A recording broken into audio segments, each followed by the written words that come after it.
Hello, team leaders and managers. My name is Sana Turnock, and I'm presenting a case study on accommodating Rosie Black at work, a high-ability, low-needs autistic person on the spectrum. And the way I'm going to do that is through this particular framework by Spencer and colleagues. And what we're going to look at here is who the client is, and you'll discover that in a moment. And it's a person with a made-up name. There's a question, or in this case, there'll be a goal that needs to be achieved, the evidence or the evidence-based practice in which is used, the practice itself and how it's used, adapting the practice, implementing the practice, and the outcome. And hopefully it's a positive one. So that's what we're looking at. That's the framework, which is called a decision-making framework. So here you are. Meet Rosie Black. She's a high-ability, low-needs autistic person on the spectrum who was diagnosed later in life at around age 50. And she started a new senior consultancy position in a mid-sized business. The context is that she's newly employed and that she needs to learn how to use HubSpot, an important database system for her job role, to input client information. And the database is also used for end-of-month reports. And it's important that Rosie's reporting, or that the reporting is done correctly and in a timely way, as there are monthly deadlines.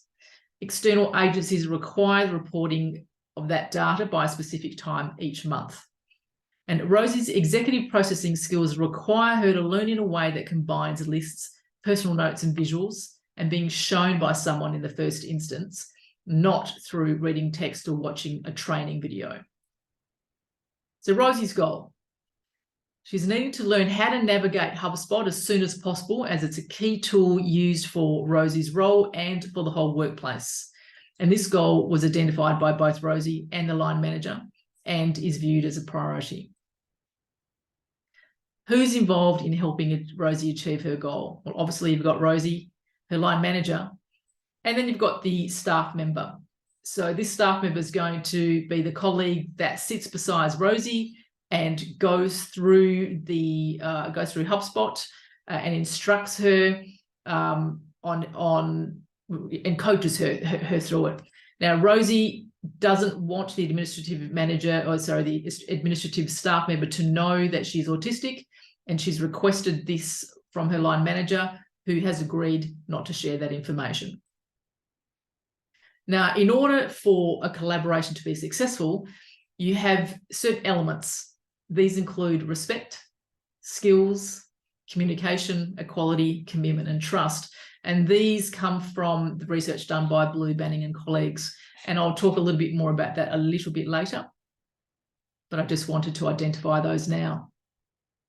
Now, how to achieve the goal using a suitable evidence-based approach. And this evidence-based approach of self-determination was from her line manager, because Rosie's a mature person. She's, worked a lot. She's quite skilled in many different areas. He believed that, using self-determination would be a very positive way to help Rosie reach her goal, hopefully, quite soon. So if self-determination covers things like autonomy, engagement, well-being, personal goals, motivation, job satisfaction, which also then includes autonomy, competence, and being able to relate well to others. And this was done by the research from Rigby and Ryan.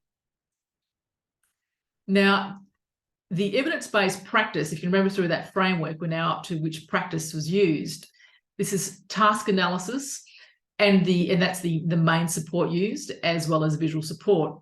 And these are considered evidence-based practices through research and a systematic review done by Steinberger, Brenner and Associates, Steinberger and colleagues. And they've researched that these are suitable for adults in workplace contexts. So a task analysis is a series of steps which is documented in a specific order. It's self-directed. It assists with independent and self-monitored learning. Details are documented in a way that's meaningful to the individual, and it can be adapted or streamlined to suit the individual's style of learning, as well as memorising that information. And that comes from McConomy and colleagues. Now, Rosie was able to sit with her colleague as her colleague coached and instructed her, as I mentioned earlier, and Rosie documented all that information. She wrote it down step by step because that's what she needs to do. And then she wrote it in a particular way that was meaningful to her so that she could go back to it and review it whenever she needed to. And this was the visual that was given to her for HubSpot. And what was required was anything in red that was circled or underlined was what Rosie needed to learn, efficiently. And within a period of about 7 days, her line manager and Rosie were going to come together to see how she was progressing within that 7 days.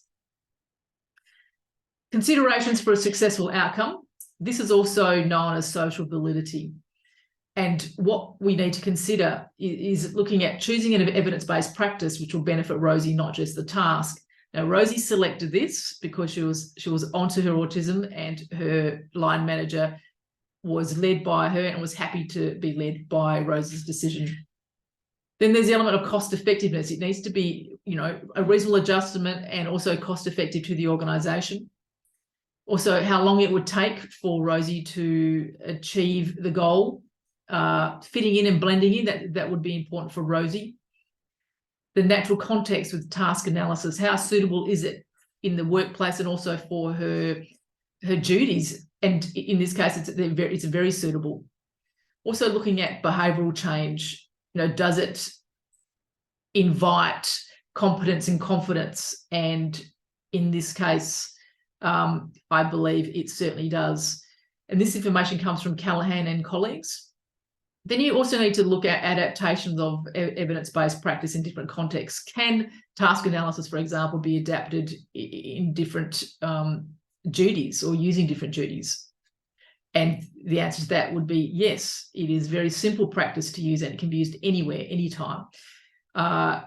Also, adding the visual support is adapting or modifying that to suit Rosie's needs. And using the evidence-based practice as being identified and implemented in the research to make it valid, and this is called fidelity, and that is how Rosie chose to do that. The outcomes. The task analysis and visual support did help Rosie reach competency quickly within the 7 days and without issue. And these evidence-based practices can be adapted for future use as well. And that is very positive for Rosie. It's very, like I said, a very simple tool to use in any work environment. Rosie was happy with the outcome, and she used the right supports in these situations, and because they were the right fit for her. She also felt safe and validated in her environment, and she felt confident. She liked that her supports allowed her to blend in, as her colleagues simply thought that they were helping a new employee find their way, not help an autistic person find their way around a new data system. All of this relates back to social validity. Then you've got the line manager. He was happy. He reached their goal, was reached within a short period of time. It was a reasonable accommodation, no financial outlay, and minimal resources were required, and Rosie upskilled quickly. It's a big tick from a social validity point of view.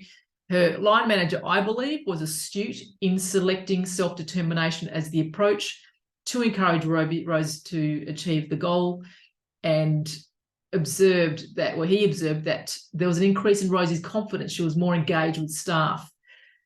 Her line manager was also very happy that the accommodations were evidence-based and saw that they did benefit Rosie, and that the collaboration was easy and seamless. Again, social validity, a positive outcome, as was the collaboration. Rosie trusted her line manager. He said he wouldn't disclose information about her autism, and that's what happened. And also, the line manager trusted Rosie in her decision to choose an appropriate accommodation for her own needs, and she did just that with successful results. What could be done differently next time? Well, look, nothing in this case could be done differently next time. Nothing could be done, but I think there are definitely some things we need to consider. If Rosie has a different line manager next time, can she trust that person with the information of sharing that she's autistic, and will they be as accommodating? This is important for Rosie to know, because there is, within the autistic community, there is stigma and judgment around autism, and she doesn't want to feel either of those. She wants to feel safe in her environment. So I think this is a very important thing to look at. And also, because task analysis can be modified and adapted and still remain a practice with fidelity, I guess her modification would be, does she require those visual supports or a visual support? So they're the two things that I think would be major considerations for next time. These are the references. I encourage you to take a look at them. And if you need to get a hold of me, my name is Sana Turnock, as I said, and you can email me directly. Thank you very much.